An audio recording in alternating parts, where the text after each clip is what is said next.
এই টনি, দাঁড়া দাঁড়া দাঁড়া। পরে পরে পরে আমি একটু ব্যস্ত আছি। কি রে শিমুর, তোকে তো পাত্তাই দিল না।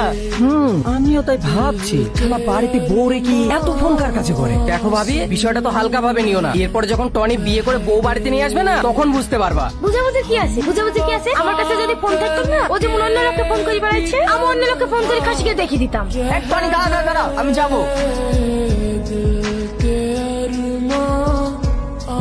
এখানে দাঁড়া, নামবো। তারা এখানে নামবো। সালমা, হ্যাঁ সালমা, কি রে তোকে ডাকছি, উত্তর দিস রে। যা টুকরোটা পরিষ্কার দরকার।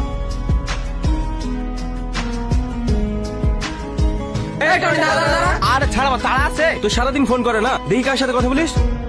এই মোবাইল সুইচ অফ কেন রে? মোবাইল সুইচ অফ তো। এতক্ষণ কথা বলছিস কার সাথে? তোদের বিপরে 4-5টা করে গার্লফ্রেন্ড, আর আমার একটাও নাই। তাই তোদের সামনে ছোট হবে বলি আমি এই ফোন করে অভিনয়টা করি। আমার কোনো মেয়ের সাথে সম্পর্ক নাই। ও এই ব্যাপার, ঠিক আছে, আমি তোকে একটা নাম্বার দিচ্ছি। তো কার নাম্বার রে? আরে কালকে টুকটুকিতে যে মেয়েটার সাথে আমার কথা বলতে দিচ্ছিলি নি, ওই মেয়েটার। হ্যালো, হ্যাঁ হ্যালো। আপনি কে? তুমি আমাকে চিনতে পারবে না, আই এম বিজনেসম্যান।